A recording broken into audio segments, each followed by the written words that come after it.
साल के आखिरी कुछ दिन बाकी हैं। इसके अलावा वीकली क्लोजिंग भी कल सुबह पाकिस्तान टाइम के हिसाब से 5 बजे होनी है, जो कि बहुत इंपॉर्टेंट क्लोजिंग रहेगी। इस क्लोजिंग के बाद जो अगला हफ्ता स्टार्ट होगा वो साल के आखिरी कुछ दिन होंगे। उसी के अंदर हमें क्रिसमस का इवेंट भी देखने को मिलेगा। और मैं पहले भी एक्सप्लेन कर चुका हूँ, क्रिसमस के इवेंट के दरमियान जो है ना, खास तौर पे जो वेल्स होती हैं, जो बड़े बड़े मार्केट मेकर्स होते हैं, वो ज़्यादा छुट्टियों में मसरूफ होते हैं। तो यहाँ बहरहाल दोस्तों अगले कुछ दिनों के अंदर हमें क्या देखने को मिलने वाला है, हम यहाँ बिटकॉइन के भी एनालिसिस करेंगे और क्रिप्टो मार्केट को ओवरऑल देखेंगे। ऑल्ट कॉइन्स को डिस्कस करेंगे। ऑल्ट कॉइन्स को लेकर लोग काफी पैनिक हैं, तो उनके बारे में डिस्कस करेंगे। क्या सिनेरियो चल रहा है, कौन कौन से इंपॉर्टेंट लेवल्स हैं उनके अंदर, जो कि हर हालत में मार्केट को होल्ड करने चाहिए अगर किसी बुरे सिनेरियो से मार्केट को बचना है। तो बिना किसी देरी की वीडियो को स्टार्ट करते हैं और यहीं से वीडियो को आगे बढ़ाते हैं। पहले दोस्तों हम देखेंगे बिटकॉइन को, उसके एनालिसिस करेंगे, उसके बाद फिर हम ऑल्ट कॉइन्स की तरफ चलेंगे। बिटकॉइन दोस्तों जो कि मार्केट का किंग है, एक बड़ी रिट्रेसमेंट में गया काफी देर के बाद और 1,07,000 8,000 का हाई लगाने के बाद लगभग इसने तकरीबन जो रिट्रेसमेंट दी है हमें लास्ट डेज के अंदर, वो 14% से ज्यादा की रिट्रेसमेंट थी।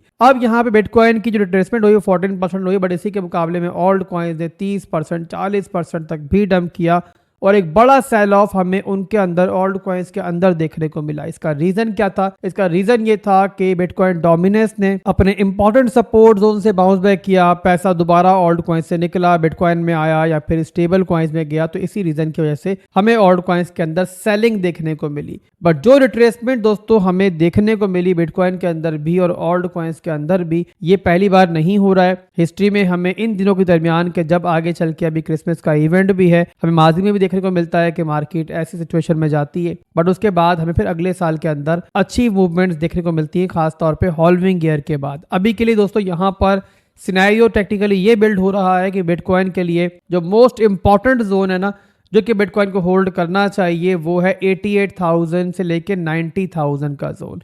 ये बिटकॉइन अगर लूज करेगा तो ज़ाहिर है इसके नीचे फिर सीएमई गैप भी है, काफ़ी सारे मामलात हैं। तो फिलहाल के लिए यहाँ पर ये लेवल जो है काफ़ी इंपॉर्टेंट है और इसका होल्ड होना भी काफ़ी इंपॉर्टेंट है। इसके अलावा दोस्तों हम डेली की बात करें तो रिट्रेसमेंट तो काफ़ी बड़ी थी बिटकॉइन के अंदर, 14-15% की रिट्रेसमेंट थी। बट इस नेगेटिविटी के अंदर एक बिटकॉइन ने डेली के अंदर अपना स्ट्रक्चर लूज नहीं किया। हमने पहले भी देखा है नीचे भी 70,000 से लेके 50,000 के लेवल के दरमियान के वहां पर भी डेली स्ट्रक्चर जब टूटा था ना, तो उसके बाद बिटकॉइन काफी लंबे अरसे के लिए एक लंबी कंसोलिडेशन में चला गया था। वीकली के अंदर मामला तब भी बुरे नहीं हुए थे, बट डेली का स्ट्रक्चर टूटने की वजह से जो है ना रिकवरी काफी लेट हो गई थी। अभी यहाँ पर दोस्तों हम क्या देख रहे हैं कि फिलहाल के लिए अभी तक के लिए बिटकॉइन जो है अपनी डेली की सपोर्ट होल्ड कर रहा है और ये आज की जो क्लोजिंग होगी ना, हमारी आज की जो वीकली क्लोजिंग होगी वो बड़ी इंपॉर्टेंट होगी इसी रीजन की वजह से। और ज़्यादा वीकली क्लोजिंग अच्छी मिलेगी तो मार्केट की एक अच्छी ओपनिंग होगी, वीकली क्लोजिंग नेगेटिव मिलेगी तो मार्केट को एक नेगेटिव इंडिकेशन मिलेगी। अभी के लिए यहाँ पर दोस्तों आप देख सकते हो कि डेली के अंदर ये बना हमारा हाई, ये बना एक हायर लो, इसके बाद एक नया हाई बना। तो ये एरिया जो है ना, ये एरिया मार्क करता हूँ मैं यहाँ पे ट्रेंड लाइन से, ताकि आपके जहन में रहे कि एरिया जो है डेली का हमारा स्ट्रॉन्ग लोकल जोन है। इसके नीचे हमारी डेली क्लोजिंग जो है ना, यानी आज की जो वीकली भी होगी डेली भी होगी, वो क्लोज नहीं होनी चाहिए। ये चल रहा है इस टाइम 96,597 का लेवल। अगर इसके नीचे क्लोजिंग हो जाती है तो उस सूरत में ये इंडिकेट करेगा कि मार्केट के लिए शॉर्ट टर्म के अंदर जो है एक नेगेटिव सूरत हाल बन सकती है। उस सूरत में फिर ज़्यादा नीचे के जो हमारे लोज हैं वो स्वैप्ट आउट हो सकते हैं। अभी के लिए बिटकॉइन काफ़ी स्ट्रगल कर रहा है इस लेवल को होल्ड करने के लिए, और उसका भी एक रीज़न ये है कि भाई आज वीकेंड है, वीकेंड में वॉल्यूम कम होता है। तो इसीलिए बार बार मैं रिपीट कर रहा हूँ कि आज की वीकली क्लोजिंग जो है वो काफ़ी ज़्यादा हमारे लिए इंपॉर्टेंट रहेगी। इसके अलावा करीब तरीन जो हमारा रेजिस्टेंस लेवल है ऊपर की तरफ, वो है हमारा $1,00,000 का लेवल। ये पहले एक लोकल सपोर्ट थी जब ये ब्रेकआउट हुआ था इस लेवल से बिटकॉइन। अभी यहाँ पर लेवल टूटने के बाद एक रेजिस्टेंस का काम कर रहा है और आपको दिख रहा होगा कि बाउंस बैक के बाद इसी लेवल से अभी हमें शॉर्ट टर्म के अंदर एक रिजेक्शन भी देखने को मिली है। और यहाँ पर दोस्तों फिलहाल के लिए जब तक बिटकॉइन इस लेवल के नीचे है तो हम यहाँ पर कंसीडर कर सकते हैं कि प्राइस एक्शन के अंदर एक अनसर्टनिटी है। प्राइस एक्शन को बिटकॉइन के अगर दोबारा पॉजिटिव होना है तो हमें ये लेवल जो है ना दोबारा से रिक्लेम करना होगा।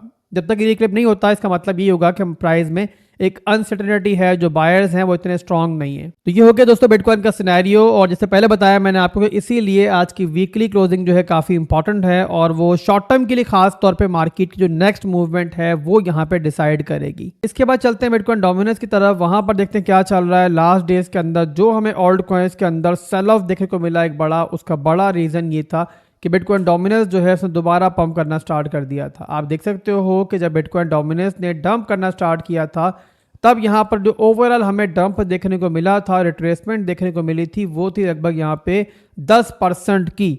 और अभी अगर देखो आप लोग ये बाउंस बैक, तो आपको दिखेगा कि जो पैसा ऑल्ट कॉइन्स में आया था उसमें से लगभग यहाँ पर जो है ना आधे से ज़्यादा पैसा जो है वो दोबारा बिटकॉइन में वापस गया है। यही रीज़न है जिसकी वजह से ऑल्ट कॉइन्स के अंदर आप लोगों को एक बड़ा सेल ऑफ दिखाई दिया है और तमाम ऑल्ट कॉइन्स इस टाइम वीकली टाइम फ्रेम के अपने मेजर सपोर्ट जोन्स को रिटेस्ट कर रहे हैं। अभी की सूरत हाल ये है कि अगर शॉर्ट टाइम फ्रेम हम देखते हैं, मिसाल के तौर पे इंट्राडे में देखते हैं, तो वहाँ पर भी डोमिनेंस जो है वो पॉजिटिव ही दिख रही है। डेली में देखें तो यहाँ पर भी डोमिनेंस जो है वो पॉजिटिव ही दिख रही है। पर अगर इसी चार्ट को हम कन्वर्ट करें वीकली के अंदर, तो वहाँ पर हमें ये दिखता है कि डोमिनेंस का स्ट्रक्चर जो है वो प्रीवियसली नीचे की तरफ ब्रेक डाउन हुआ था और ब्रेक डाउन के बाद अब यहाँ पर जो है ना एक रिटेस्ट जो है हमें ऊपर का जो रेजिस्टेंस जोन था वहाँ पर मिल रहा है। As long as bitcoin dominance जो है ना इस लेवल के ऊपर 60% 61% के ऊपर वीकली क्लोजिंग नहीं लेती है, हम यहाँ पर यही एक्सपेक्ट करेंगे कि जल्दी हमें जो है ना दोबारा से डोमिनेंस के अंदर एक रिजेक्शन देखने को मिलेगी।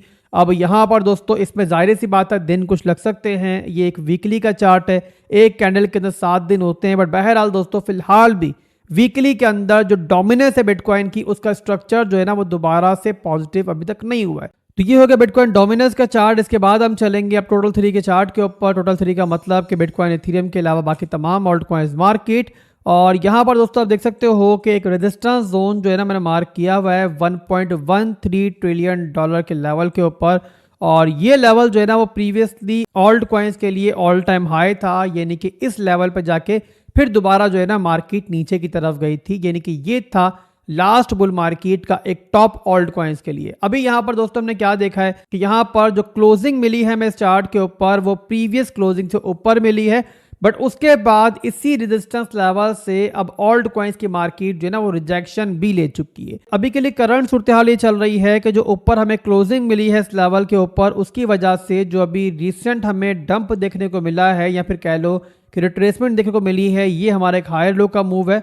और यहाँ पे अभी के लिए ऑल्ट कॉइन्स के लिए ऑल्ट सीजन के लिए जो मोस्ट इंपॉर्टेंट जोन है ना वो यही जोन है। इसके नीचे अगर विक जाती है, इन एरियाज के ऊपर रिटेस्ट होता है तो कोई टेंशन नहीं है, बट क्लोजिंग जो है ना वीकली टाइम फ्रेम के अंदर इसके नीचे नहीं होनी चाहिए। एज लॉन्ग एज ये सपोर्ट होल्ड है आपको ज्यादा पैनिक करने की जरूरत नहीं है। बाकी जो मामला बनेंगे, जो सूरत हाल बनेगी, मैं इंशाल्लाह आगे भी आपको गाइड करता रहूंगा। टोटल 3 के चार्ट के बाद एक ऑल्ट कॉइन है एप्टॉस, के बारे में एक फंडामेंटल अपडेट दूंगा मैं आपको। अपडेट ये है दोस्तों कि जो एप्टॉस के सीईओ हैं उन्होंने यहाँ पे स्टेप डाउन किया है, यानी कि रिजाइन कर दिया है। और इसी रीजन की वजह से एप्टॉस इस टाइम आपको थोड़ा दबाव का शिकार दिखाई दे रहा है। हालांकि लास्ट डेज के अंदर काफ़ी ज़्यादा ये एक्टिव भी रहे हैं। लेयर 1 के इस प्रोजेक्ट के लिए उन्होंने बड़ी इन्वेस्टमेंट भी जनरेट कर ली थी और बहुत बड़ी बड़ी अपडेट्स जो है अनाउंस हो चुकी थी कि कमिंग मंथ्स के अंदर वो आएंगी। पर बहरहाल यहाँ पे कुछ अंदरूनी इख्तलाफात है जिसकी वजह से इन्होंने यहाँ पे स्टेप डाउन किया है। बट इनका कहना ये है कि अपनी सपोर्ट ये इस प्रोजेक्ट के लिए जारी रखेंगे। और जो को फाउंडर थे एप्टॉस के, इनके साथ उन्होंने अब यहाँ पे सीईओ का ओहदा संभाल लिया। बट फिलहाल के लिए आप लोगों को ज़्यादा पैनिक करने की ज़रूरत नहीं है। नेगेटिव खबर तो ये ज़रूर है, बट अक्सर औकात मुख्तलिफ प्रोजेक्ट्स के अंदर ये होता रहता है। और फिलहाल के लिए एप्टॉस की टीम भी यहीं पर है, प्रोजेक्ट भी यहीं पर है। अभी के लिए जो सूरत हाल थी मैंने आपको बता दी है, आने वाले दिनों के अंदर जो अपडेट्स होंगी मैं आप तक पहुंचाता रहूंगा। तो ये ओवरऑल दोस्तों मार्केट के अभी के लिए एनालिसिस थे। आज वीकेंड का दिन है, वॉल्यूम वैसे ही मार्केट में कम है, तो मार्केट ओपन होने का हमें इंतजार है, क्लोजिंग का इंतजार है। जो भी सूरत हाल बनेगी मैं इंशाल्लाह आप तक पहुँचाऊँगा। और अभी के लिए यहाँ पर आप कंक्लूजन ये ले सकते हो भाई कि फंडामेंटली जो मार्केट में अभी डंप चल रहा है ऑल्ट कॉइन्स का, बिटकॉइन का, ये माजी में भी देखने को मिला है हमें इन्हीं दिनों के दरमियान। तो यहाँ पर ज़्यादा परेशान होने की मेरे हिसाब से फ़िलहाल के लिए ज़रूरत नहीं है। मार्केट यहाँ पे आपको पैनिक भी कर रही है, परेशान भी कर रही है और इवन यहाँ पे कमिंग डेज के अंदर मज़ीद परेशान भी करे। मगर उसके बाद हमें माजी ये भी दिखाता है, ये भी बताता है कि उसके बाद जो अगले महीने होते हैं मार्केट एक ज़बरदस्त बाउंस बैक करती है और एक ज़बरदस्त वापसी करती है, जहां पर जिन लोगों ने पेशेंस रखा होता है उनको रिवॉर्ड भी मिलता है और जिन लोगों ने पैनिक सेलिंग कर दी होती है फिर वो वहां पर पछता रहे होते हैं और दोबारा टॉप पे एंट्री बनाने की ट्राई कर रहे होते हैं। तो अभी के लिए दोस्तों बस इतना ही था। इंशाल्लाह फिर मिलेंगे बहुत जल्द। वीकली क्लोजिंग के बाद एक नई वीडियो बनाऊंगा, आपको मार्केट की फ्रेश अपडेट दूंगा। आप लोग हौसला रखो, सब्र रखो, परेशान मत हो। पंप होगा, डंप होगा, मैं हमेशा आपके साथ रहूंगा, आपको गाइड करता रहूंगा। दुआ में याद रखिएगा। अल्लाह हाफिज।